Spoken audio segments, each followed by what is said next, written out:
uma verdade oculta terrível por trás disso tudo. E esse é o tema que nós vamos abordar aqui.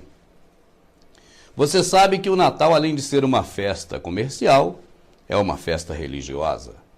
As próprias propagandas comerciais costumam dizer que é a festa magna da cristandade, ou a maior festa do cristianismo. Pouco procura-se saber, na verdade, qual a origem desse Natal. E, entre outras coisas também, pouco se procura saber por que povos onde não há a prática do cristianismo, nem o conhecimento, muitas das vezes, do que é o cristianismo, por que mesmo assim nesses lugares existem as figuras do bom velhinho, Papai Noel, da árvore, das renas, dos enfeites, do Natal em si? Como pode essa festa em homenagem existir em locais em que o homenageado nem sequer é conhecido? Há algo de estranho nisso. Se você viajar por países nos quais a religião predominante são outras religiões e não o cristianismo, e até mesmo países em que o cristianismo praticamente não existe, você vai observar que o Natal está lá também. Você vai observar que o Natal é comemorado, inclusive por povos que desconhecem ou não dar crédito, enfim, que não tenha nada a ver com a questão cristã. Agora, por que tudo isso acontece? E mais uma dúvida para que a gente possa, então, no decorrer aqui, sanar essas dúvidas todas. Aí vai mais uma. O que teria a ver a data de 24 de dezembro com a data de 24 de junho? Você já reparou que 24 de dezembro é o oposto de 24 de junho? E o que teriam essas duas datas em comum entre si? Após assistir esse vídeo, você vai ter toda essa verdade oculta revelada e você vai poder ver com outros olhos esta festa que dizem ser a festa magna da cristandade. Você terá também uma visão diferenciada daquele que nós acostumamos a conhecer como o bom velhinho.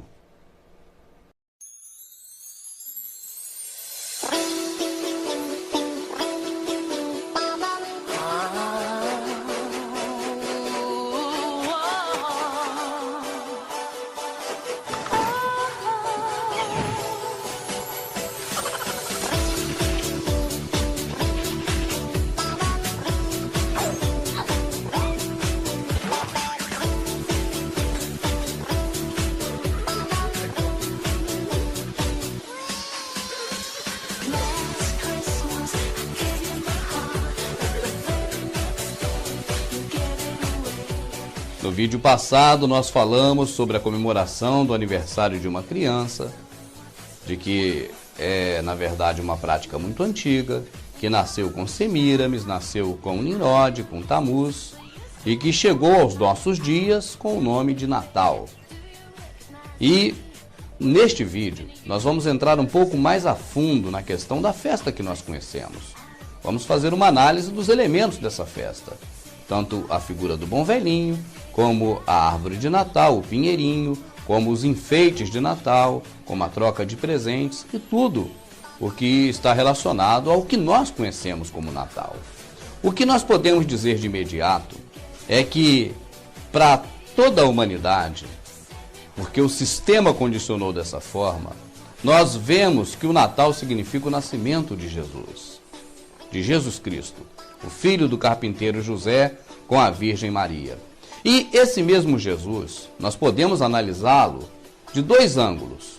Com a visão do Jesus mítico, ou seja, aquele que foi enviado pelo Pai para morrer na cruz pelos pecados dos homens, para conduzir à salvação, e também podemos olhá-lo com a visão do Jesus histórico, aquele que nasceu, que atingiu a sua idade de 33 anos, foi morto e que os livros históricos mencionam a sua existência e também a sua morte, a sua história, enfim.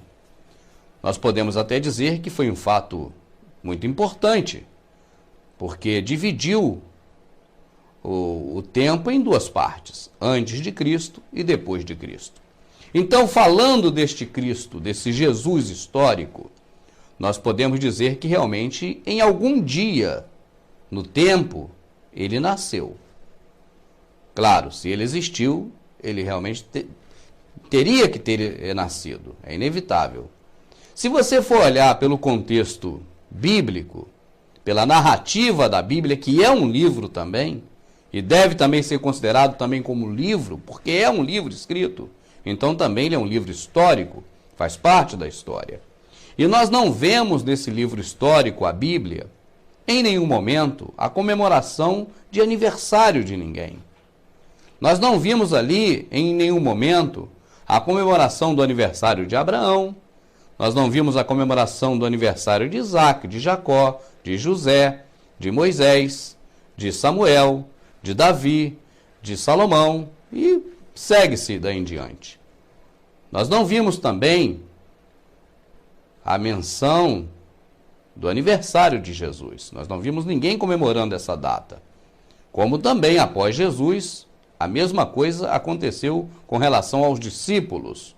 Nós não vimos comemoração de aniversário de nenhum discípulo.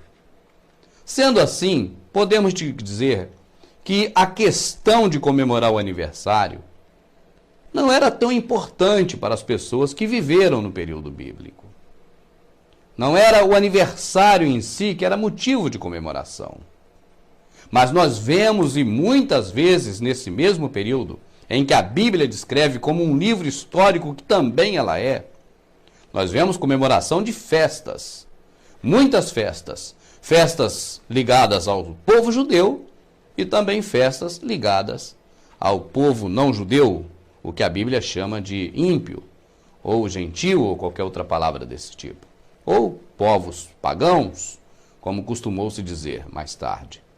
O certo é que festas e comemorações religiosas sempre existiram, embora festas de aniversário não existia. E aí vem uma pergunta à nossa mente: por que então comemorar a festa de aniversário de Jesus Cristo? É claro que não foi isso que aconteceu. E nós podemos muito bem perceber, sem fazer um exercício muito profundo no campo das ideias, podemos perceber claramente que, na verdade, não é uma comemoração de aniversário. É uma tradução, uma modificação, uma transformação, uma adequação de algo que já existia. Você imagina, por exemplo, um jovem rapaz de 20 anos que decide se casar. Ele vai ter que construir um lar, ele vai ter que ter uma casa. Essa casa vai ter que ser mobiliada, ela vai ter que ser preparada para que ele possa então ali conviver com a sua futura esposa. Não é assim que nós vimos o dia a dia de nós seres humanos? No momento em que o jovem rapaz decide que vai se casar, ele prepara a casa e então, nessa casa nova, ele vai agora adquirir os móveis, supostamente novos, para que ele possa então ali habitar com a sua esposa. Ele pegou uma casa vazia, os móveis novos, para constituir a partir dali uma família, uma nova família. Essa pode ser a comparação que nós aqui vamos fazer com a questão de uma religião que está sendo criada hoje. Uma religião nova, novas ideias. Agora você imagina, não mais um jovem na faixa etária de 20 anos de idade, mas um homem na faixa de 35 a 40 anos de idade, que se separou. Ele se separou da esposa. Então a casa que ele havia construído ficou para aquela esposa. E agora ele vai se juntar a uma outra esposa. Então, o que vai acontecer? Ele vai comprar outra casa e no lugar dele comprar móveis novos, ele vai pegar os móveis daquela esposa que já tem, porque também ela se separou de outro marido, e agora aqueles mesmos móveis virão para dentro da casa dele.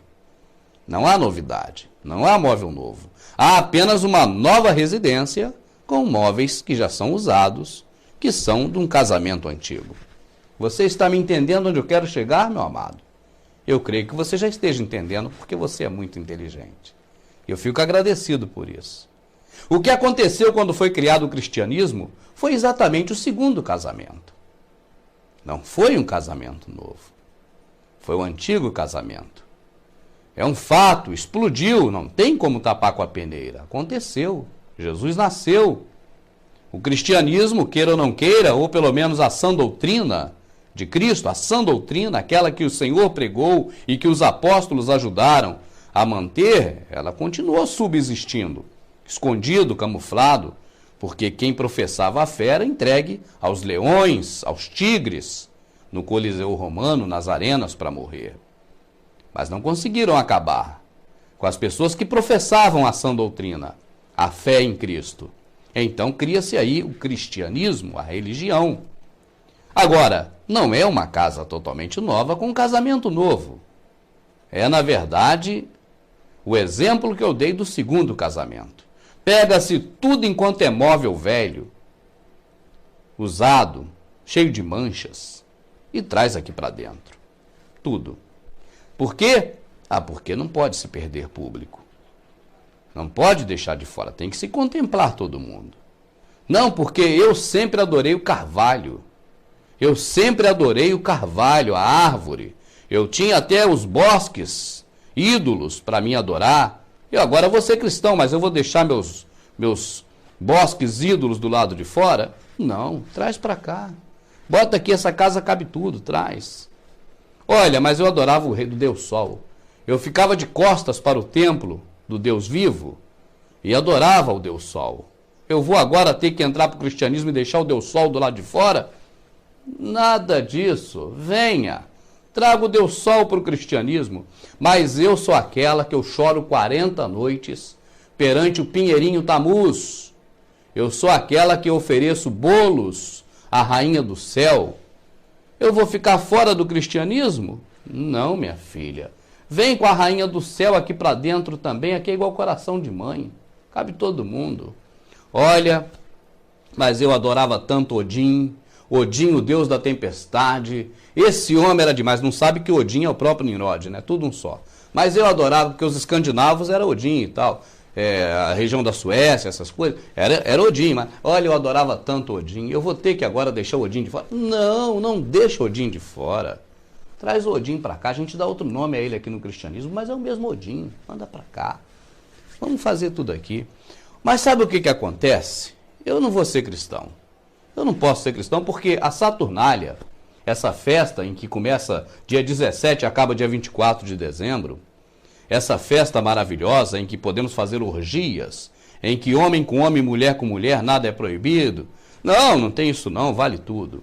Essa festa era maravilha.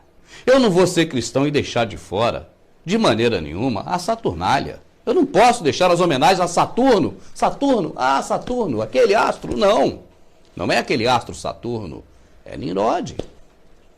É com outro nome, mas é Nimrod, é Zeus, é a mesma coisa. Só que agora nós estamos em Roma.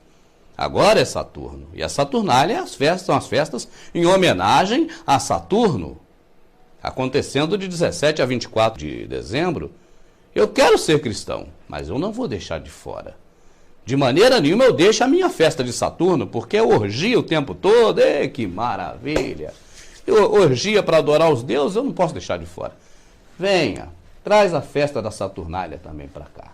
Pode trazer que a gente transforma aqui em carnaval, é 4 dias de festa de folia, acabou a história. Traz para cá também, manda tudo. Venha ser cristão com a gente aqui. E assim, meu amado, foi o que foi acontecendo. Tudo enquanto era móvel sujo, sofá rasgado, tudo enquanto era cadeira com perna quebrada, tudo enquanto era televisão de Satanás, janela do inimigo, podre, com tubo de imagem sem cor, né, todo distorcido, traz. Veio tudo para dentro do cristianismo. Mas, irmão Rubens, você está falando do catolicismo? Também. Mas estou falando do protestantismo também. O protestantismo saiu do catolicismo. A religião evangélica é a mesma coisa do protestantismo. Saiu de Martim Lutero. Em uma briga entre as sociedades secretas. Mas é tudo a mesma coisa, é farinha do mesmo saco. Não pense você que você tem o limpo, o outro é o sujo, não, porque é o sujo e o imundo junto.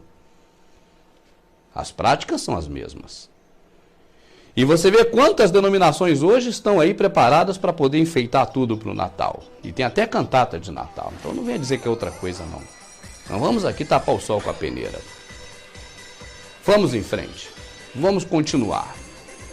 a festa de Natal e o cristianismo em si, ele foi, na verdade, esse cristianismo criado pouco depois da morte de Cristo. Ele foi, na verdade, um meio para unir tudo o que se fazia já antes, só que agora com respaldo de ser em nome de Jesus, com respaldo de ser para Cristo, com respaldo de ser para os verdadeiros adoradores. E assim se foi fazendo. E assim se continua fazendo. E assim o é até hoje. Mas nós não vamos nos focar em toda a questão do cristianismo. Nós vamos continuar aqui com foco no Natal, que é o ponto central dessa prosa que nós estamos tendo aqui.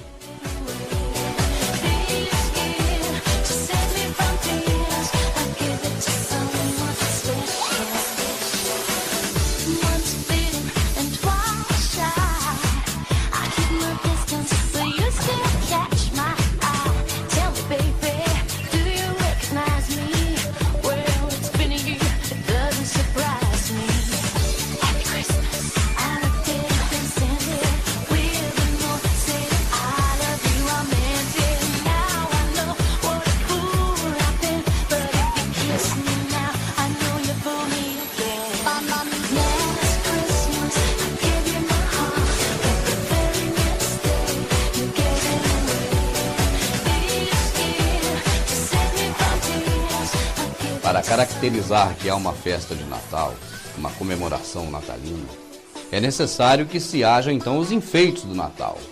Enfeita-se a casa, enfeita-se os cômodos da casa, enfeitam-se as árvores do lado de fora da casa e o próprio governo, o sistema, também enfeita a cidade, fazendo árvores de Natal em tudo enquanto é lugar público. É uma coisa comum, os enfeites de Natal são coisas comuns. Porque são esses enfeites que realmente traduzem o espírito natalino, o espírito do Natal. E a árvore de Natal é um dos principais enfeites, porque a própria árvore já é também enfeitada. E esse costume de enfeitar a árvore de Natal, ele não é da festa de Natal e nem da comemoração de um suposto aniversário. É uma prática religiosa muito antiga.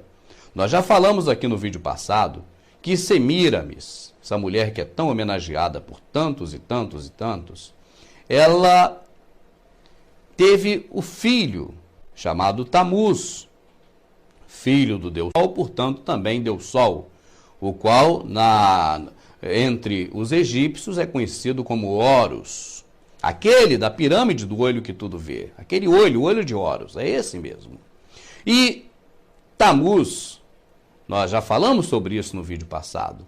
Ele, ao morrer, a sua mãe inventou a história de que quando ele caiu sobre um tronco apodrecido de uma árvore, aquele tronco germinou e ali nasceu um pinheirinho. E era um costume das sacerdotisas de Semíramis de prantear ali sobre aquele pinheirinho e nele colocar enfeites, colocar adornos, porque o pinheirinho era, na verdade, o nascimento do Deus Sol, o Tamuz, filho de Nimrod, que é conhecido também como Horus. Essa prática, ela é mencionada na Bíblia diversas vezes, porque a partir daí passaram-se a fazer cultos, cultuar ao pinheiro, às árvores. Inclusive, existem passagens que falam sobre esse tipo de culto. O profeta Jeremias descreve muito bem o que acontecia, que as pessoas pegavam essas árvores no bosque, levavam para casa e enfeitavam, e usavam pregos para poder colar os enfeites. É bem detalhada essa questão com Jeremias. Nós vemos também Gideão, que derrubou os postes ídolos e o bosque ídolo que seu pai havia feito para Baal. Bem, diga-se de passagem, Baal é o próprio Tamuz.